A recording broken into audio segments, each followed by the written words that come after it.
Bilan 2019 du programme social du gouvernement PSGouv, le ministre de la Communication et des Médias est face aux journalistes.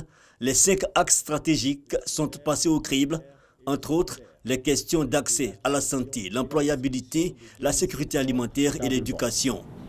Le recrutement des enseignants a été intégralement réalisé.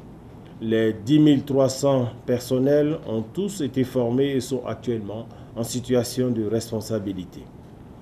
Au-delà, le ministère de l'Éducation nationale a procédé à la mise en responsabilité de 5 000 enseignants du primaire sortis des CAFOP, 901 professeurs de collège, 585 professeurs de lycée et 440 animateurs éducateurs préscolaires. Au total, en 2019, 17 226 enseignants et personnels d'encadrement ont été mis en responsabilité dans le système éducatif. L'éducation, mais aussi l'électricité pour tous.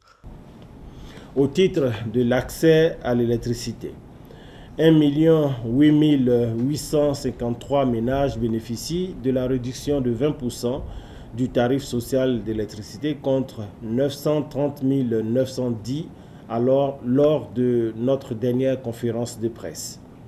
L'on note donc une progression par rapport au mois de septembre 2019 de 3,9 milliards de francs CFA économisés sur l'année 2019.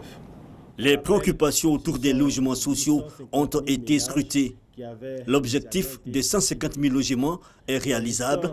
La machine est un moment grippée par l'ampleur des réaménagements techniques tels ouvrages d'assainissement et VRD. La question de la couverture maladie universelle a été aussi au centre des échanges. 82 530 bénéficiaires enregistrés au 31 décembre 2019. Sans oublier l'amélioration du réseau routier avec pour objectif la réalisation du reprofilage de 120 000 km de routes et de pistes rurales sur la période 2019-2020. En somme, un PSGouv qui atteint sa vitesse de croisière selon le conférencier. 2 années donc pour l'application du programme social du gouvernement PSGouv. Le taux d'exécution financière est de 89,9%, soit 332 milliards de francs CFA sur 369,5 milliards de ressources disponibles. Le défi pour 2020 sera d'accélérer davantage l'exécution des activités.